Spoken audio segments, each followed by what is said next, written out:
ക്രിസ്തുവിൽ വാത്സല്യമുള്ളവരെ, ആണ്ടുവട്ടം 24-ാം ഞായർ ദിവ്യബലി മധ്യേ ശ്രവിക്കുന്ന സുവിശേഷ ഭാഗം മർക്കോസ് 8-ാം അധ്യായം 27 മുതൽ 35 വരെയുള്ള വാക്യങ്ങളാണ്. മർക്കോസ് എഴുതിയ സുവിശേഷത്തിന്റെ 1-ാം ഭാഗത്തിന്റെ ഉച്ചസ്ഥിതിയും, അതായത് ക്ലൈമാക്സും, 2-ാം ഭാഗത്തിന്റെ ആമുഖവും, അതേ തുടർന്നുള്ള ശിഷ്യത്വം ആവശ്യപ്പെടുന്ന ത്യാഗങ്ങളിലെ ചില വാക്യങ്ങളുമാണ് ഇന്നത്തെ സുവിശേഷ ഭാഗം. മർക്കോസ് എഴുതിയ സുവിശേഷം പ്രധാനമായും 2 ഭാഗങ്ങളായി ക്രമീകരിക്കാവുന്നതാണ്. 1-ാം അധ്യായം 1-ാം വാക്യം മുതൽ 8-ാം അധ്യായം 26-ാം വാക്യം വരെ, 8-ാം അധ്യായം 31-ാം വാക്യം മുതൽ 16-ാം അധ്യായം 8-ാം വാക്യം വരെ. ഈ 2 ഭാഗങ്ങളെയും ബന്ധിപ്പിക്കുന്ന കേന്ദ്ര ബിന്ദുവായി പത്രോസിന്റെ വിശ്വാസ പ്രഖ്യാപനം, അതായത് 8-ാം അധ്യായം 27 മുതൽ 30 വരെയുള്ള വാക്യങ്ങൾ നിലകൊള്ളുന്നു. 1-ാം ഭാഗത്ത് പ്രതിപാദിക്കുന്ന മുഖ്യ പ്രമേയം യേശു ആരാകുന്നു എന്ന ചോദ്യമാണ്. ഉദാഹരണം 1-ാം അധ്യായം 27. പ്രസ്തുത ചോദ്യത്തിന് യേശു ക്രിസ്തുവാകുന്നു എന്ന വ്യക്തമായ വെളിപ്പെടുത്തൽ പത്രോസ് നൽകുന്നു. ഈ വെളിപ്പെടുത്തൽ സംഭവിക്കുന്നത് വിജാതീയ ദേശമായ കെസറിയ ഫിലിപ്പിയിൽ വച്ചാണ്.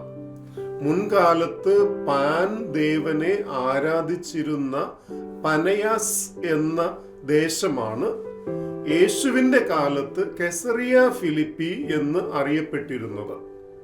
റോമൻ സാമ്രാജ്യത്തിന്റെ പ്രതിനിധിയായി ഗലീലിയിൽ ചുമതലയേറ്റ ഫിലിപ്പ് ട്രെട്രാർക്ക് പനയാസിലെ പാൻ ദേവന്റെ ക്ഷേത്രം തകർത്ത് അവിടെ റോമൻ ചക്രവർത്തിയായ സീസറിന്റെ പ്രതിമ സ്ഥാപിക്കുകയും കെസറിയ ഫിലിപ്പി എന്ന് നാമകരണം ചെയ്യുകയും ചെയ്തു. പാൻ ദേവനെ ആരാധിച്ചിരുന്ന സ്ഥലത്ത് വിജാതീയ ചക്രവർത്തി ദേവനായി അവരോധിക്കപ്പെട്ടു. ആ മണ്ണിൽ വച്ചാണ് യേശു ക്രിസ്തുവാണെന്നുള്ള പ്രഖ്യാപനം അരങ്ങേറുന്നു എന്നത് ഏറെ ശ്രദ്ധേയമാണ്. കൂടാതെ യേശുവിനെ കുറിച്ചുള്ള പൊതുജനങ്ങളുടെ അറിവ് പരിമിതമാണെന്നു കൂടി മർക്കോസ് ശ്രോതാക്കൾക്ക് വ്യക്തമാക്കാൻ ശ്രമിക്കുന്നു. അവരുടെ പരിമിതമായ അറിവ് യേശു ക്രിസ്തുവിന് മുന്നോടിയായി കടന്നു വന്നിട്ടുള്ള സ്നാപയോഹന്നാനോ ഏലിയായോ പ്രവാചകരിൽ ഒരുവനോ ആണെന്നുള്ളതാണ്. ജനത്തിന്റെ പരിമിതമായ യേശുവിനെ കുറിച്ചുള്ള ഈ അറിവ് സുപ്രധാനമായും നിർണായകവുമായ പത്രോസിന്റെ വിശ്വാസ പ്രഖ്യാപനത്തിന് ആമുഖമായി നിലകൊള്ളുന്നു. യേശു ആരാണെന്നത് സംബന്ധിച്ച് പൊതുജനത്തിനും ശിഷ്യർക്കും വിഭിന്നമായ കാഴ്ചപ്പാടുകളാണുള്ളത്. പൊതുജനം യേശുവിൽ ക്രിസ്തുത്വം കാണുന്നില്ല, മെസ്സയാഷിപ്പ് കാണുന്നില്ല. എന്നാൽ ശിഷ്യർ യേശുവിൽ ക്രിസ്തുവിനെ കണ്ടെത്തുന്നു. പത്രോസ് അവരുടെ വക്താവായി വിശ്വാസപൂർവ്വം അത് ഏറ്റുപറയുന്നു: നീ ക്രിസ്തുവാണ്. ദൈവത്തിന്റെ അഭിഷിക്തനാണ് ക്രിസ്തു. പഴയ നിയമത്തിൽ പുരോഹിതരും രാജാക്കന്മാരും പ്രവാചകരും അഭിഷേകം ചെയ്യപ്പെട്ടവരായിരുന്നു. ഈ അഭിഷേകം അവരെ ദൈവത്താൽ തെരഞ്ഞെടുക്കപ്പെട്ട ജനനായകരാക്കി മാറ്റി. അക്കാലത്തെ യഹൂദ ഗ്രന്ഥഭാഗങ്ങളിൽ യുഗാന്ത്യത്തിലുള്ള ദൈവത്തിന്റെ വീണ്ടെടുക്കപ്പെട്ട ജനത്തിന്റെ പ്രതിനിധിയായിരുന്നു അഭിഷിക്തൻ എന്ന് വിവക്ഷിക്കുന്നുണ്ട്. അപ്രകാരം ദൈവത്തിന്റെ രക്ഷാകര ശക്തി ജനങ്ങളിലേക്ക് ഒഴുക്കപ്പെടുന്ന ഒരു മധ്യസ്ഥൻ, മീഡിയേറ്റർ എന്ന അർത്ഥമാകണം യേശു അഭിഷിക്തനാണെന്ന് ശിഷ്യർ പ്രഖ്യാപിച്ചപ്പോൾ അർത്ഥമാക്കിയിരുന്നു എന്ന് നമുക്ക് അനുമാനിക്കാം. എന്നാൽ എപ്രകാരമാണ് ക്രിസ്തുവിലൂടെ ദൈവത്തിന്റെ രക്ഷാകര ശക്തി പൂർത്തീകരിക്കപ്പെടുന്നു എന്നുള്ളത് ശിഷ്യരെ സംബന്ധിച്ചിടത്തോളം വ്യക്തമായിരുന്നില്ല. കാരണം അഭിഷിക്തൻ രാജാവോ പുരോഹിതനോ ധീരനോ ഒക്കെ ആയ ദൈവശക്തി വെളിപ്പെടുത്തുന്ന ഒരാൾ എന്ന് അവർ പ്രതീക്ഷിച്ചിരുന്നു. അങ്ങനെയെങ്കിൽ യേശു തന്നെ ദൈവത്തിന്റെ അഭിഷിക്തനായി എപ്രകാരം വെളിപ്പെടുത്താൻ ആഗ്രഹിക്കുന്നു, അതാണ് മർക്കോസ് തുടർന്ന് വ്യക്തമാക്കാൻ ശ്രമിക്കുന്നത്.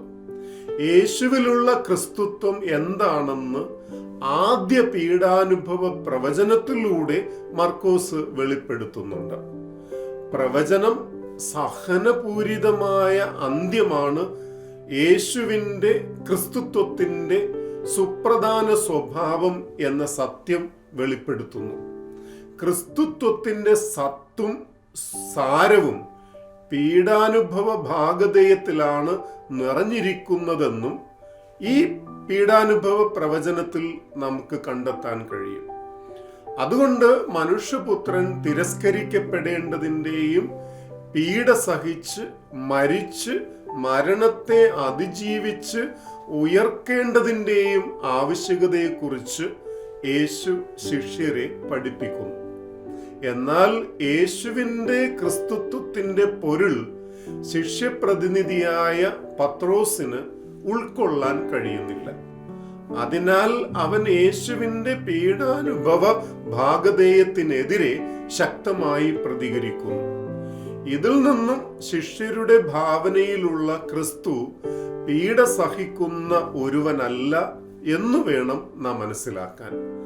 അന്ന് നിലനിന്നിരുന്ന ക്രിസ്തുത്വ കാഴ്ചപ്പാടുകൾക്ക് വ്യത്യസ്തമായി യെശയ്യാ പ്രവചനത്തിൽ അനാവരണം ചെയ്യപ്പെടുന്ന സഹനദാസന്റെ സവിശേഷതകൾ യേശു സ്വന്തമാക്കുകയാണ്.